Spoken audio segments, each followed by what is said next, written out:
Welcome back. We're in Osawatomie, Kansas today.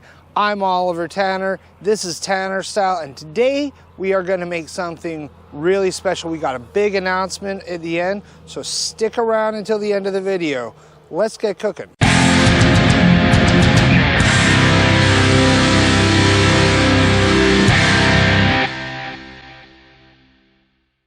Okay, so we're not going to do any actual cooking today, but we are going to make something. We're going to make a really special recipe that I came up with last year. There's a little story behind this.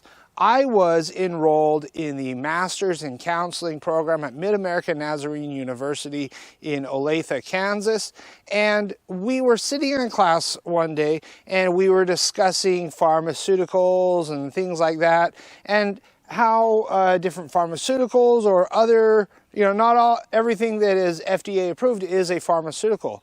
And that was kind of what we were discussing, is what is this FDA approval process and how things get approved. And we were talking about how it really is a process. You just hit the steps, click off boxes, and the teacher made a comment. He just kind of meant it as kind of an offhand comment, I believe. And he said, if you follow all the steps, you could even get a ham and cheese sandwich approved as a treatment for depression. When I heard it, I thought, now that'd be some kind of sandwich. And then I thought, challenge accepted. So this is what I call my depression treating ham and cheese sandwich. It may or may not be the best ham and cheese sandwich in the world. I don't know. I'm just saying. So let's get going with making our sandwich. Let's have a look at what we're working with today. I have a nice focaccia that I made last night.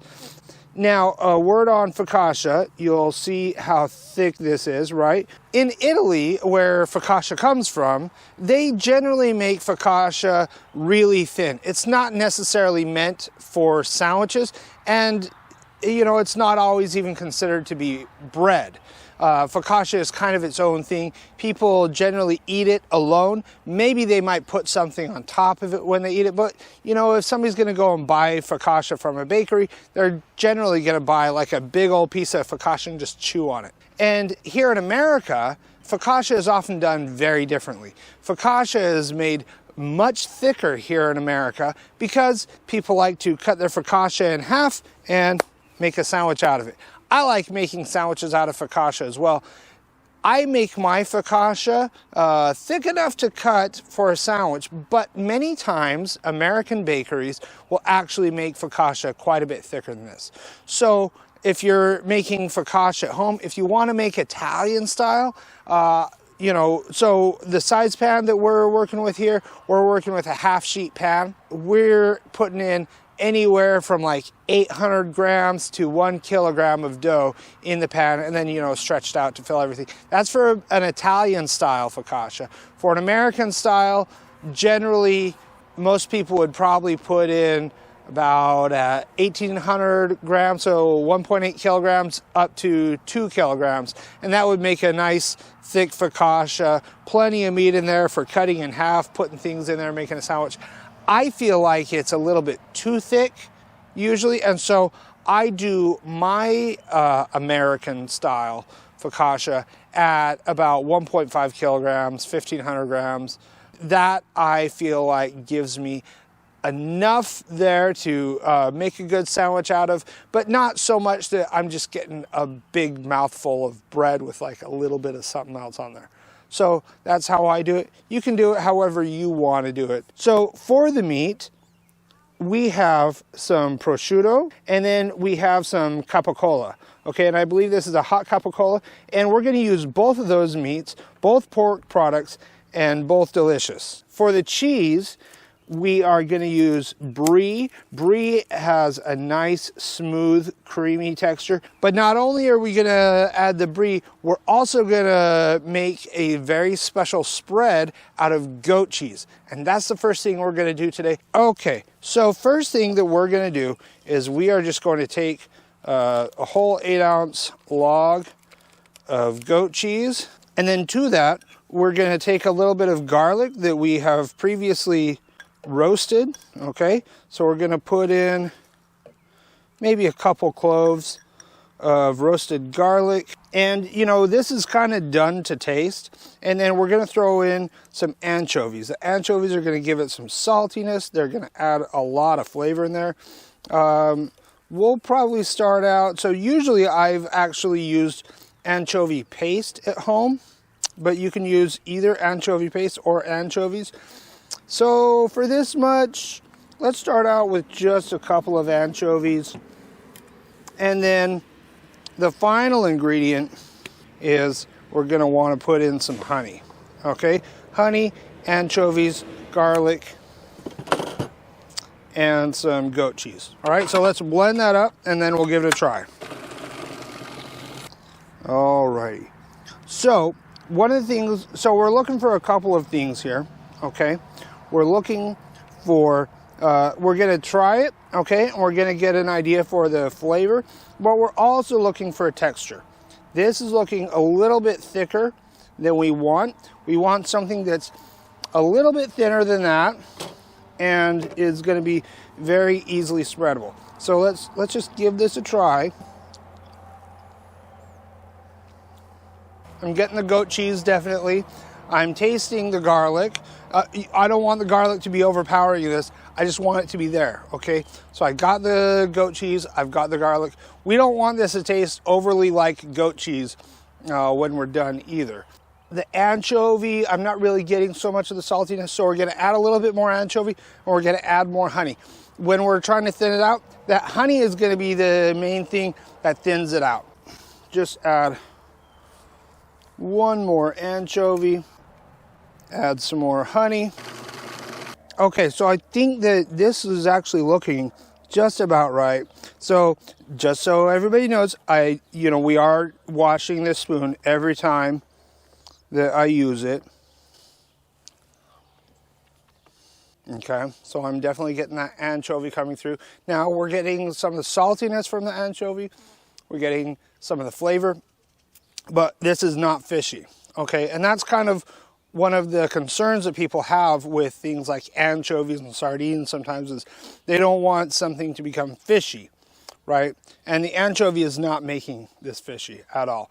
The whole blend of all the flavors together, it creates a new, completely unique flavor. So I can taste all the different components in there. It's all coming together quite nicely. And it's actually, I think this is actually just pretty much right. Our consistency, you know, you see that? It's not runny, right? But it is very spreadable. It looks kind of similar in consistency to something like mayonnaise, right? Some other kind of a spread that you would put on a sandwich, and that is exactly what we're looking for. Okay, so let's count our bread.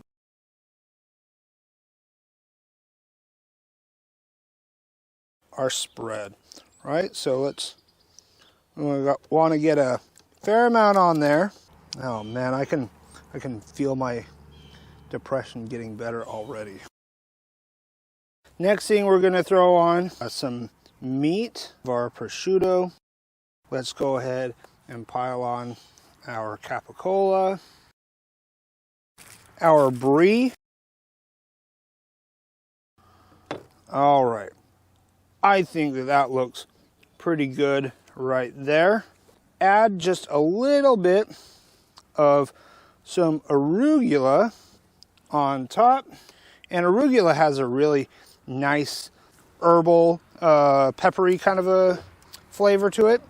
To finish off our sandwich, some olive oil and a balsamic reduction that I made yesterday. A balsamic reduction is done, you take some balsamic vinegar, you put it in a pan, and you heat it up, and you cook it until it has evaporated about by half. It's a complicated culinary term for reducing. It's a reduction. It's just, sorry, I'm just messing with you. It's just balsamic vinegar that you've cooked down a little bit. That's it. All you're doing is concentrating those flavors, and you're gonna thicken it up just a little bit. So we're gonna take that balsamic reduction, and we're just gonna kind of drizzle it over. I'm going to do it on the bread, and just because it's less likely to spill that way. We're just going to do the same thing with olive oil, drizzle it on there. We have everything pretty much together. There's our sandwich. So there we go. And we can kind of see everything layered in there, right? And I'm kind of tired of looking at this. Let's eat it. All right, let's give this sucker a try.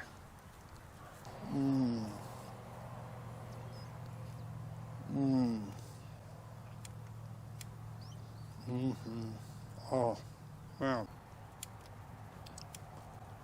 Sorry, what was I doing? Yeah, sorry, man.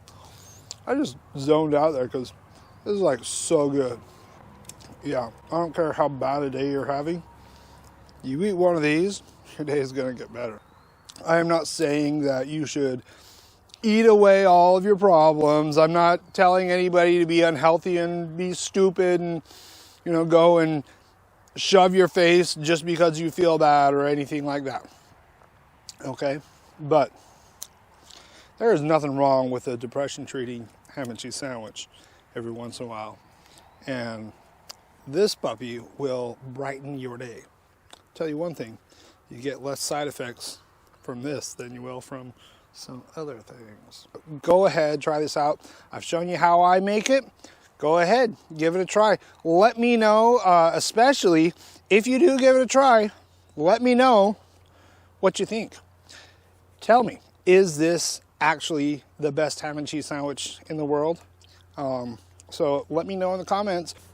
Tell me how it improved your day. Share it with your friends, because who doesn't want to share something that makes your day even better, right? I told you there was going to be an announcement, and there is. And it's connected to why we did this sandwich today, okay? So my wife, Shar, and I have been working to launch a podcast, okay? Now the podcast is going to be covering much more serious topics than we cover here on this channel. And the podcast is called Life, Death, and Cookies. For those who may not know, my wife has a genetic mutation she inherited from her mother. The end result is that at some point, maybe within the next 10 to 15 years or so, she is going to need a heart transplant or she's going to die. 3 of our 4 children also have this exact same genetic mutation that will significantly shorten their lives as well. So we discuss these things at home a lot. We have put a lot of work into exploring some of this stuff. Some of this is what has motivated me to study counseling. I withdrew from the counseling program, and I think we talk about that on the podcast as well. What were the reasons for that? We won't get into it now. My wife has also kind of studied end-of-life coaching, right? And so we kind of have a candid talk about death. We have a candid talk about how death informs how we live and living intentionally, things like that. And then, you know, because we don't want to make everything super dour and super serious, and because, I mean, you know how I am with food. We have cookies with each episode. Check us out. We're going to be publishing on Spotify and wherever else you can find podcasts. There should be episodes live right now. We're starting out with 4 episodes released all at once, so you can go ahead and give those a listen, and then we're going to be posting every week after that.